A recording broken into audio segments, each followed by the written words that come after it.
सोचिए, क्या किसी ऐसे इंसान से बेइंतहा प्यार किया जा सकता है जिसे आपने कभी देखा ही ना हो? आज के इस विश्लेषण में हम रुक्मिणी और कृष्ण के उसी अनदेखे अटूट प्रेम की गहराई में उतरने वाले हैं। हम बात करेंगे एक ऐसे समर्पण की और एक ऐसे खत की जिसने सच में पूरी नियति को ही बदल कर रख दिया। तो चलिए अपनी इस चर्चा की शुरुआत एक बहुत ही दिलचस्प सवाल से करते हैं। क्या सिर्फ एक अकेला पत्र, एक साधारण सा खत, इतिहास और नियति का पूरा रुख बदल सकता है?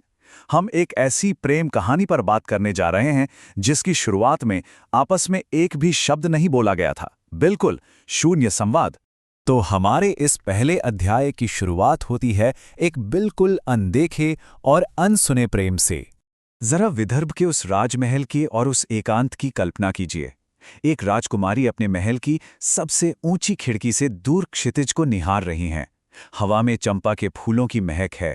उन्होंने उस व्यक्ति को कभी अपनी आंखों से नहीं देखा, फिर भी वो उन्हें अपनी रूह की गहराई से जानती हैं। और ये सब कैसे हुआ? सिर्फ उनकी कथाएं और उनके भजन सुनकर। कमाल की बात है ना? और ये जो कोट आप देख रहे हैं, ये उनके समर्पण को कितने बेहतरीन तरीके से दर्शाता है। देखिए, उनका ये प्रेम कोई बहुत सोच समझ कर लिया गया फैसला नहीं था। ये तो बस दिल का एक एकदम स्वाभाविक, कभी न टूटने वाला खिंचाव था। बिल्कुल वैसे ही जैसे किसी नदी को सागर तक पहुंचने के लिए रास्ता नहीं पूछना पड़ता। रुक्मिणी का मन भी बस बिना किसी दिशा के कृष्ण की ओर बहता चला गया। लेकिन जैसा कि हर कहानी में होता है, अब आते हैं हमारे दूसरे अध्याय पर, जहां इस प्रेम के मार्ग में कुछ बड़ी बाधाएं आती हैं। आपको पता ही है, राजमहल की दीवारें बहुत मोटी होती हैं और अपने दिल की बात कह पाना कभी भी इतना आसान नहीं होता। यहां कहानी में एक बहुत बड़ा मोड़ आता है जब रुक्मिणी के भाई उनका विवाह किसी और के साथ तय कर देते हैं। सोचिए, उनके अंदर उस वक्त कितना भयानक तूफान उठ रहा होगा। क्या उनका वो सच्चा प्रेम हमेशा के लिए बस एक मौन रहस्य बनकर रह जाएगा? इस टाइमलाइन को देखिए, विवाह तय हो चुका है और मुहूर्त एकदम सिर पर आ गया है। किसी भी तरह के बदलाव या एक्शन के लिए जो समय था, वह बहुत ही तेजी से हाथ से फिसलता जा रहा था। वक्त जैसे रेत की तरह बह रहा था। और यहीं से हम पहुंचते हैं अपने तीसरे अध्याय पर, आत्मा का अर्पण, और वो एक ऐतिहासिक पत्र। इस पत्र के शब्दों पर जरा गौर कीजिएगा। ये जीवन आपका है, निर्णय भी आपका ही होगा। इन बेहद सरल शब्दों में जो पूर्ण और बिना किसी शर्त का समर्पण छिपा है, वो वाकई रोंगटे खड़े कर देने वाला है। कांपते हाथों से उठाया गया ये एक ऐसा कदम था जहां उन्होंने अपनी पूरी नियति, अपना पूरा वजूद सीधे उनके हाथों में सौंप दिया था। तो हम ये कह सकते हैं कि वो महज कागज का एक टुकड़ा या कोई साधारण संदेश नहीं था, वो उनकी आत्मा का पूरा अर्पण था। सुबह होने से ठीक पहले उसे एक बहुत ही भरोसेमंद दूत के जरिए भेज दिया गया, और आप यकीन मानिए, उस दूत के निकलने के बाद का एक एक पल एक बेहद पीड़ादायक और बेचैन कर देने वाली प्रतीक्षा में बदल गया होगा।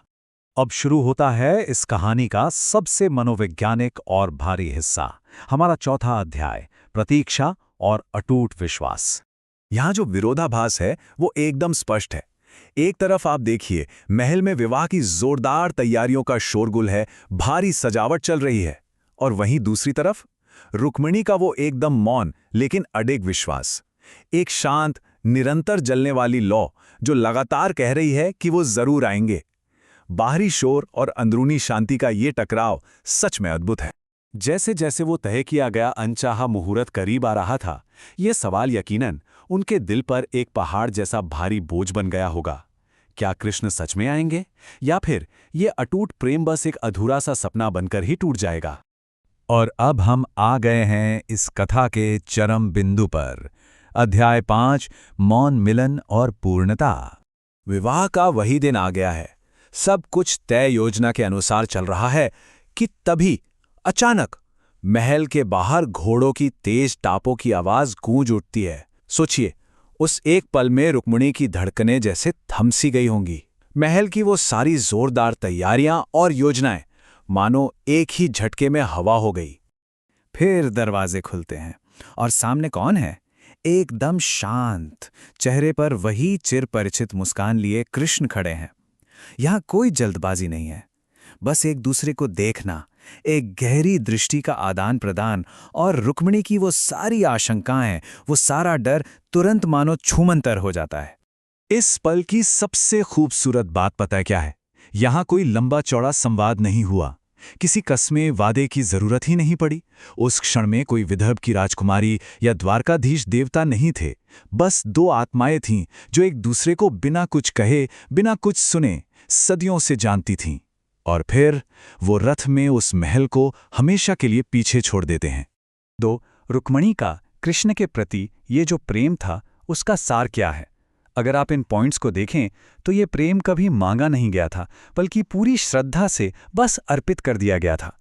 ये बिल्कुल निःशब्द था, अडिग था, और कृष्ण ने उस खामोश प्रेम को उसी गहराई के साथ स्वीकार किया और उसे पूर्णता दी।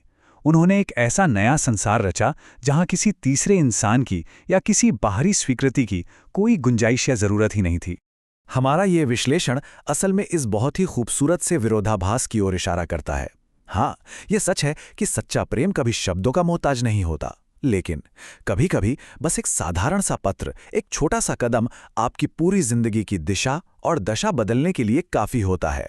तो अब अपनी इस चर्चा को खत्म करने से पहले मैं आपको एक विचार के साथ छोड़ना चाहूंगा।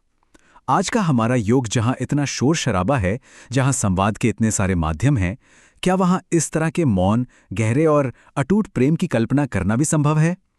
इस पर एक बार शांति से विचार जरूर कीजिएगा।